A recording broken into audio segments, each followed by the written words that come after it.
Hallo und herzlich willkommen zu einem neuen Video von Schuster Automobile. Heute geht es mal wieder um die Alexa Sprachsteuerung und speziell in diesem Video um die Steuerung eurer Klimaanlage und Heizung nur mit der Sprache. Da gibt es wirklich einige richtig coole Funktionen und wenn euch das interessiert, bleibt auf jeden Fall dran. Gleich nach dem Intro legen wir los.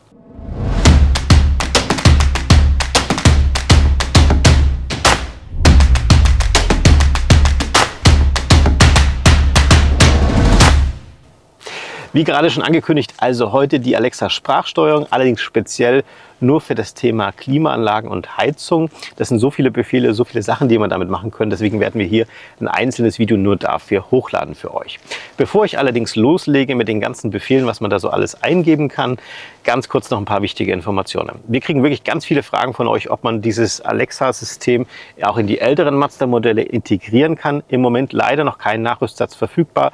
Sollte da irgendwas kommen, werden wir euch natürlich hier gleich auf YouTube als allererstes informieren.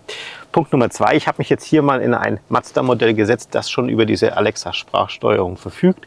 Und ich habe bewusst ein Auto genommen, das wirklich hier alle Funktionen integriert hat. Das heißt, es kann durchaus sein, dass bestimmte Sprachbefehle, die ich euch heute erkläre, nicht in eurem Auto funktionieren werden, weil euer Auto einfach dieses Extra nicht hat. Dann geht es noch weiter. Ich habe hier bei diesem Modell natürlich auch schon Alexa komplett eingerichtet. Das ist ganz wichtig, das müsst ihr auf jeden Fall vorher machen, damit diese Sprachbefehle auch funktionieren. Dazu haben wir euch schon mehrere Videos hochgeladen. Ich verlinke euch mal das Einrichtungsvideo hier oben. Schaut euch das gerne auch mal an und dann habt ihr natürlich hier den einfachsten Weg, das bei eurem Auto ganz komfortabel einzurichten. Das ist also schon passiert. Dann noch eine weitere Information. Grundsätzlich könnt ihr Alexa auf 2 Wege aufrufen. Der Klassiker wäre einfach nur mit der Sprache, so wie ihr das vielleicht von einem Smart Speaker kennt. Das heißt, ihr sagt einfach nur Alexa und danach den Befehl. Das habe ich jetzt hier ganz bewusst bei diesem Auto ausgeschaltet, einfach weil wir hier wahrscheinlich in diesem Video häufiger den Namen Alexa sagen werden und es dann sehr lästig wäre, wenn jetzt die ganze Zeit die Sprachbedienung aktiviert wird. Deswegen werde ich jetzt immer hier diese Taste drücken, um es ein bisschen einfacher für mich zu handhaben. Und wie ich vorhin schon sagte, heute also Thema Klimaanlage und Heizung und nur ein ganzes Video dafür. Und vielleicht gibt es jetzt schon einige unter euch, die sagen, ja, wie ein ganzes Video nur für Klimaanlage und Heizung? Jawohl, es gibt wirklich wahnsinnig viele Befehle, was man da alles hier steuern kann. Ich habe mir sogar eine kleine Spickliste gemacht dieses Mal, damit ich nicht die wichtigsten Befehle vergesse. Allerdings ist es hier in diesem Video, kann ich euch wirklich nicht jeden Befehl sagen, sondern grundsätzlich schaut gerne in die Videobeschreibung. Wir geben euch dann eine ziemlich komplette Liste. Ziemlich deshalb, weil es tatsächlich noch ganz viele andere Befehle oder Variationen davon gibt, die ihr verwenden könnt. Probiert es einfach mal selber aus, aber mit der Liste kommt ihr schon ziemlich weit. Wir starten auch direkt mal und ich habe jetzt hier ein Auto, das tatsächlich ja wirklich voll ausgestattet ist von den Extras, aber wir fangen bei den Basics an, das was also tatsächlich bei jedem Mazda mit Alexa-Steuerung funktionieren wird.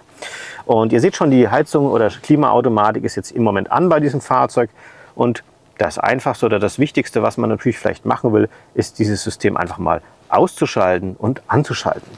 Befehl dazu, jetzt hier, ich drücke die Taste, schaltet die Klimaanlage aus. Okay. So, ist also ausgeschaltet, relativ einfach. Genauso geht es natürlich auch wieder an. Schalte die Klimaanlage an. Okay. Dann geht das Fahrzeug wieder in die gespeicherte, vorher schon einprogrammierte Funktion. Jetzt haben wir hier noch eine Spezialität. Bei diesem Fahrzeug haben wir nicht nur eine 2-Zonen-Klimaautomatik, sondern hinten noch eine 3. Zone. Die kann man auch steuern. Das würde wie folgt funktionieren. Ihr drückt drauf, schaltet die hintere Klimaanlage aus. Okay. Ihr habt es bestimmt gesehen, hier ist also jetzt das System hinten deaktiviert worden. Wir können das Ganze natürlich wieder anschalten. Schaltet die hintere Klimaanlage ein. Okay.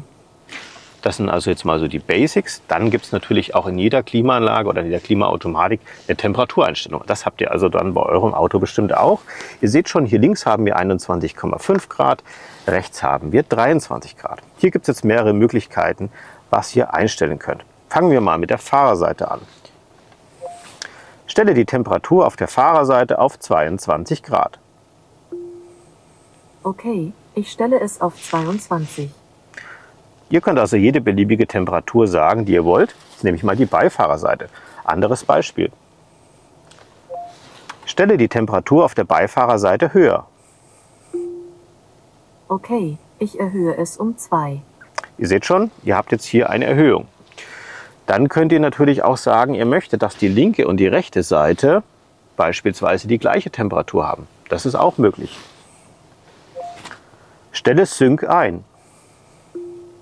Okay.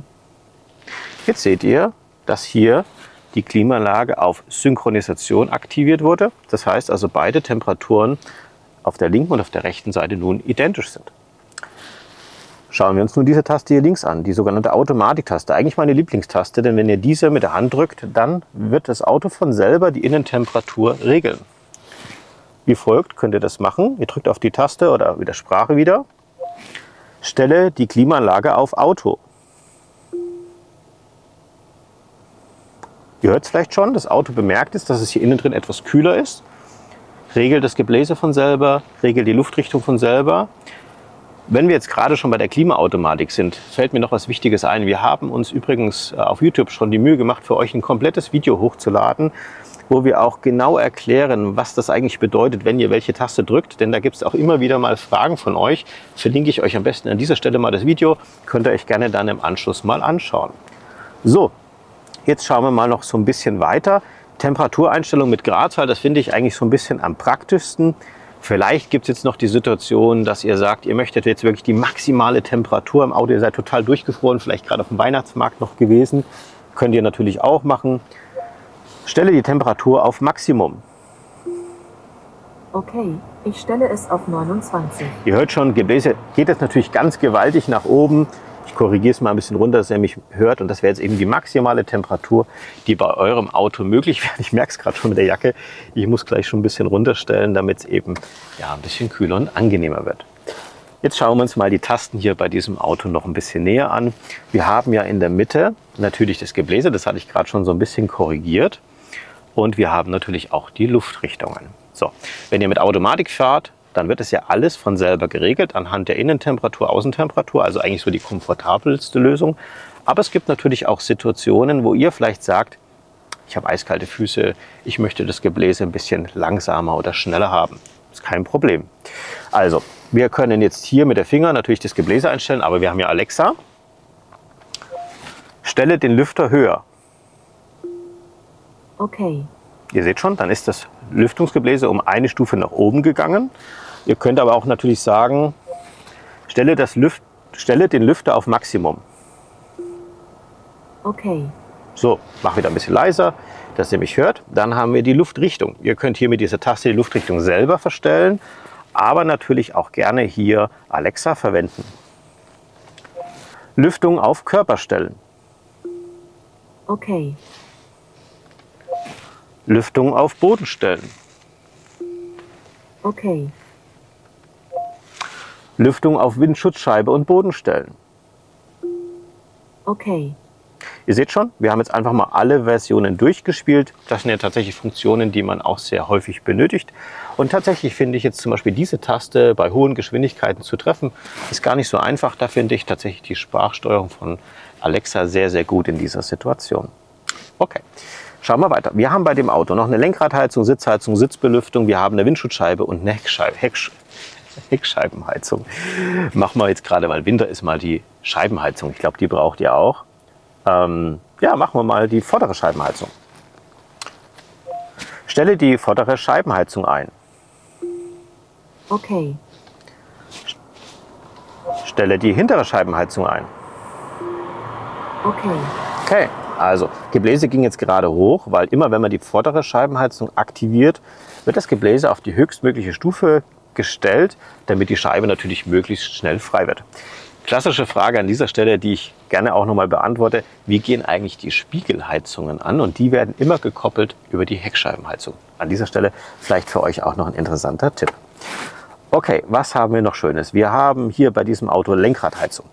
Da musste ich tatsächlich ein bisschen schmunzeln, als ich den Befehl gesehen habe. Man würde ja intuitiv sagen, stelle die Lenkradheizung an. Ich glaube, da haben die noch so einen kleinen Programmierfehler drin. Im Englischen funktioniert das super. Im Deutschen muss man tatsächlich sagen, Lenkrad ein. Also schmunzelt man, wie gesagt, ein bisschen. Lenkrad ein. Okay. Dann ist die Lenkradheizung ein. Stelle die Fahrersitzheizung auf 2. Okay. Auch das finde ich eine ziemlich coole Funktion, um hier beispielsweise die Sitzheizung direkt auf die Stufe zu leiten. Ihr könnt natürlich auch alles, was ich hier einschalte, wieder ausschalten. Und wenn ihr statt Fahrerseite einfach Beifahrerseite sagt, funktioniert das natürlich ganz genauso. Aber mir ist tatsächlich gerade im Moment echt ein bisschen warm. Ich muss ein bisschen kühler stellen. Okay, was haben wir noch Schönes? Wir haben natürlich noch die Umluft, ganz wichtig. Da muss ich kurz spicken, Sekunde mal. Ja, ganz einfach, okay. Wir haben jetzt hier Innenluft, das heißt also, nein, pardon, das ist jetzt Außenluft. Wenn wir auf Umluft stellen wollen, also wenn es zum Beispiel draußen stinkt, dann sagt ihr bitte Folgendes. Stelle die Umluft auf Innen. Okay. Jetzt wird also keine Luft mehr von außen angesaugt. Das ist tatsächlich auch im Sommer sehr sinnvoll, wenn ihr ein sehr warmes Auto habt und ihr wollt die schon leicht runtergekühlte Luft wieder runterkühlen. Dann geht es tatsächlich ein bisschen schneller. Im Winter natürlich ganz genauso. Wenn es dich auch schon so ein bisschen aufgewärmt wurde, die Luft dann wieder die innere Luft noch mal mehr aufwärmen. Damit geht es einfach schneller zum Ziel. Irgendwann werdet ihr aber merken, dass dann vielleicht im Winter die Scheiben beschlagen. Dann müsst ihr das Ganze natürlich wieder auf Frischluft stellen. Funktioniert wie folgt. Stelle die Umluft auf Außen. Okay. Ja, das waren jetzt mal meine absoluten Lieblingsbefehle und ich glaube auch die Befehle, die in der Praxis am einfachsten anzuwenden sind. Ihr selbst könnt euch aber einfach die Liste ausdrucken. Probiert selber mal in eurem Auto ein bisschen rum, was für euch am besten passt. Könnt gerne ein bisschen variieren. Ihr seht ja schon, da ist es wirklich sehr, sehr flexibel. Allerdings gibt es tatsächlich auch ein paar Befehle, die ich jetzt nicht so gut finde, wie zum Beispiel eben Lenkrad ein oder aus. Das ist ja nicht wirklich intuitiv. Mazda ist an diesem Thema auch tatsächlich schon dran und versucht da nochmal ein Update rauszubringen. Das dauert allerdings noch ein bisschen und wenn das rauskommt, informieren wir hier euch auf YouTube auf jeden Fall. Außerdem habe ich auch angeregt, ob man nicht vielleicht das ganze System noch ein bisschen flexibler gestalten könnte. Also dass man nicht einfach sagt, okay, was weiß ich, Temperatur 21 Grad, sondern einfach ganz klassisch, mir ist zu warm oder mir ist zu kalt. Das System reagiert dann intuitiv. Das fände ich doch mal eine richtig coole Funktion. Sollte doch eigentlich mit Alexa möglich sein. Und wenn ihr dieses Update, wenn es denn rauskommt, nicht verpassen wollt, dann denkt dran, unseren Kanal zu abonnieren. Das ist absolut kostenlos für euch und denkt auch dran, die Glocke zu drücken. Dann kriegt ihr nämlich immer eine Info, wenn wir ein neues Video hochgeladen haben. So, und für die nächsten Videos, die wir hochladen, auch schon mal so ein kleiner Teaser. Wir haben ja bei Alexa schon sehr, sehr viele Videos hochgeladen, aber noch zwei ganz wichtige Themen. Wir haben einmal das Thema Navigationssystem, was ja auch nochmal komplett überarbeitet wurde. Wir haben noch Musikstreaming und auch ein bisschen Telefon. Und das werden wir auf jeden Fall auch in den nächsten Videos für euch noch hochladen. Und das verpasst ihr natürlich auch nicht, wenn ihr hier die Glocke gedrückt habt. Ansonsten bedanke ich mich wie immer fürs Zuschauen hier in diesem Video. Wenn ihr Fragen dazu habt, packt es wie immer unten in die Kommentare rein. Versuchen wir so schnell wie möglich zu beantworten. Und wie immer danke ich euch fürs Zuschauen. Wir sehen uns wieder beim nächsten Video.